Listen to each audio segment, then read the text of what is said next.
Yeah, for sure. For sure. Well, you guys want to get some unpopular opinions? Hell yeah, let's do it. Cool. So basically what we'll do is I'll start off, or Billy will start off. I'll go, and then we'll get yours on the last one. Yeah. So Bill, what do you got this week? Have you ever been to a restaurant before and some like bozo will take your order, but for some reason like crouches down to the ground? Oh yeah. Yeah. Those people need to leave the planet. I don't understand who started that or why anybody thought it was a great idea. I'm like, oh, well, you're sitting at like, a little bit below me. So let me get way below you as a power move or something. I feel like I'm like a 4-year-old talking to an adult or something. I just want to like, as soon as I do that, I'm just like, what are you doing? Well, I'll punch you right in the fucking head. Maybe, especially when a guy does it. I mean, it's like a girl does it. I'm just like, well, okay, this is even weirder. But like when a guy does it, I'm like, bro, no, be a man. Like meet my eye line. Yeah. So okay, that's my unpopular. Do you get mad when they take the seat and they turn around and they sit down in the seat backwards? Oh, like a cool dude, teacher? that's a weird one. Yeah. No, I think that's pretty dope. Actually, You think it's dope?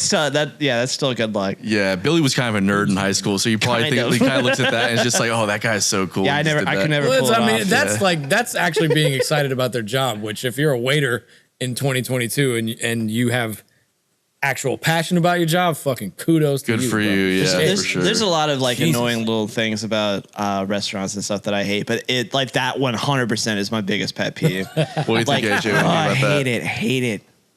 I wouldn't say I hate it, but it's definitely hilarious that it happens enough that we all know what you're talking about. Yeah. You know?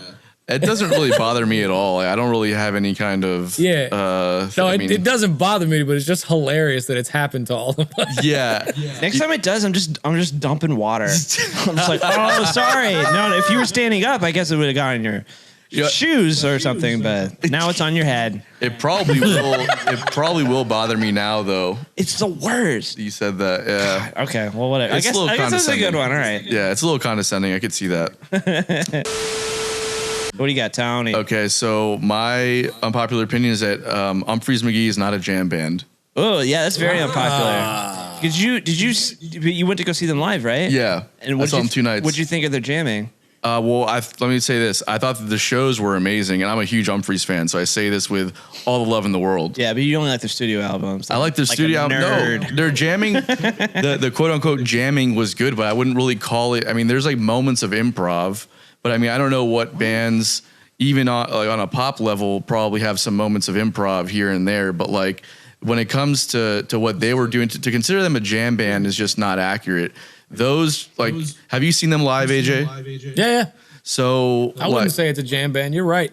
Yeah. They get lumped in. They They do, and I get that they're marketing to that crowd, and that's all good and fine. And and like they play like 1 or 2 verses of a song or like 1 or 2 choruses of a song, and then they do like these long quote unquote jams, but they're not. They're kind of like these orchestrated sections that kind of go on until they're real clean cut. Yeah, I mean they're very polished. Yeah, the amount of time that they last for is where the improv happens, right? They still are a jam band though, because they're like, if you go see their show, like they're gonna jam for forever. That's the whole point of what a jam band is. Yeah, but I just even don't if think it it's is kind jamming. of like it's not really as experimental and out there as drums by the Dead. You know what I mean? It's jam adjacent.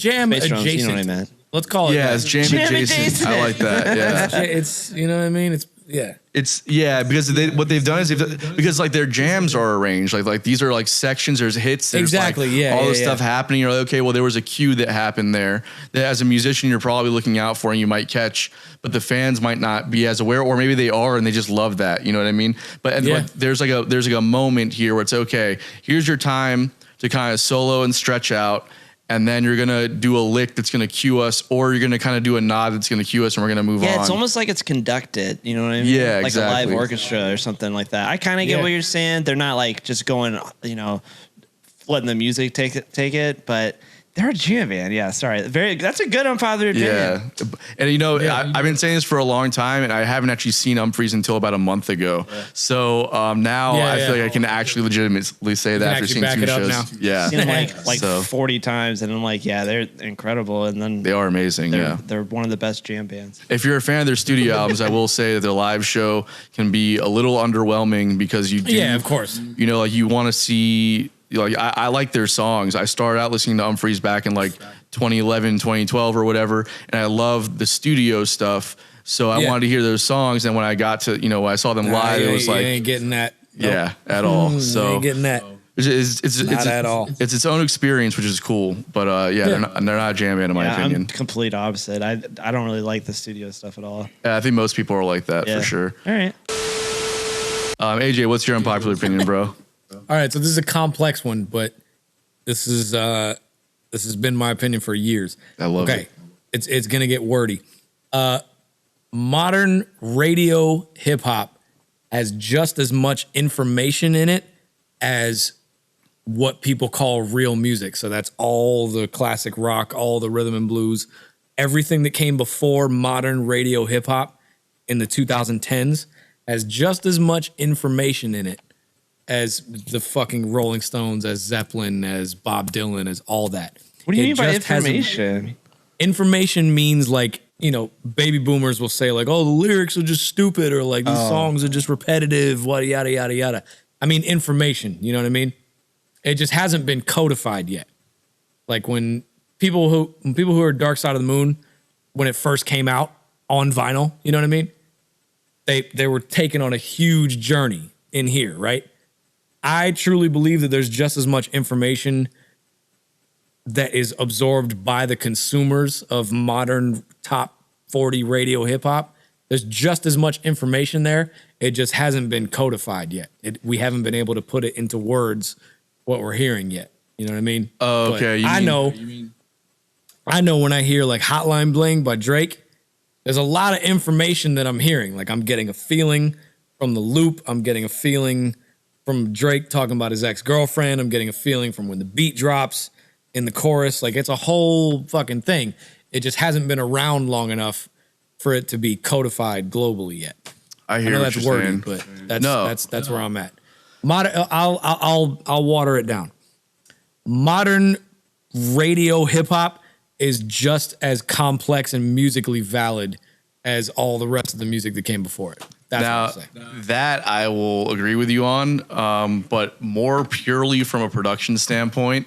And I would probably start to part with you on where the lyrics come into play. Lyrics definitely not. However, so you take John Bonham's drumming on When the Levee Breaks, right? Mm-hmm. Nothing's happening there. It's fucking boom, got boom, boom, boom, got nothing. That's the most simple retarded drum part you've ever heard in your life.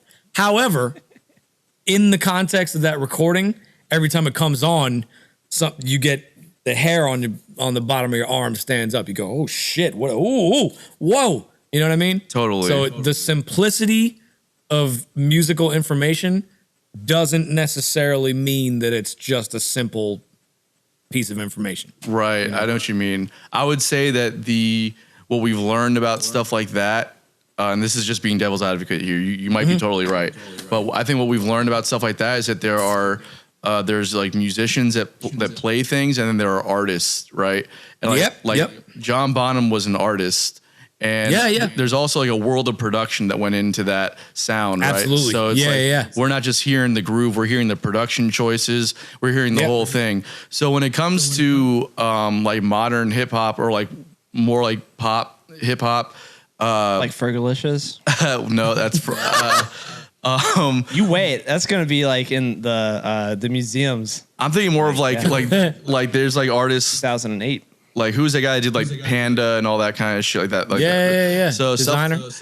So like stuff like that where it's like there's production choices that are being made that I think are like next level that we're gonna look back on and be like, oh shit, that was pretty innovative.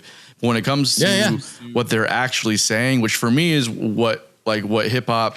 I'm not like I don't come from that like producer like audiophile world. It used to come from a lyrical standpoint, and now it's definitely not at least in the radio world. Yeah, Right. Yeah, I won't debate that, but I will stand my ground on there's just as much information that comes into the listener's ear. Yeah, You know what I mean? I think you're right about that. I think you nailed that on the head. Actually, what do you think? Yeah, Bill? when auto-tune is used, it's definitely not what the person sounds like up front. But when John Bonham played "When the Levee Breaks," that's not what he sounded like in a room. That's what he sounded like in a stairwell. You know what I mean? Totally. You resurrect him from the dead and put a drum set in front of him in a dry room. The drums aren't going to sound like "When the Levee Breaks" unless you put him in that stairwell. You know? Totally. So, well, the thing is, what I was saying about like the auto-tune reference, like saying that it gave people that weren't otherwise talented like a platform to like compete in a market that other talented people were trying to legitimately compete in. But the way that he kind of compared it with DAWs, that's what he was saying, like with Logic or like Pro Tools or whatever, where it's like, the idea that you have to do something a specific way in the creative sphere is kind of like limiting, like, okay, well, without DAWs, we wouldn't have any of these productions that we have like in the last 30 years, so like is auto-tune the same kind of thing? The biggest parallel that I can draw with like the whole giant conversation of like older music with less technology is the painting versus the camera, right? So when the camera was first invented, every single painter was like, what the fuck is this? You just hit a button, you know what I mean? You just hit a button and the fucking painting appears. Are you shitting me? You know what I mean? What is this? Now you fast forward, photography is its own art form that if you know how to do it, you really know how to do it. And it's something that people who don't know how to do it can't even touch. Right. You know what I mean? Right. So that's kind of where we're at with technology and music. That's how I like to look at it, at least. You have to, that elitism or whatever, it'll get you nowhere. Yeah, it really doesn't. It's definitely unpopular because I don't really agree. Nobody with that. Nobody wants to be the last horse and carriage salesman in Detroit. You know what I mean? Yeah, sure. You don't want to be that, man. You gotta. It's not.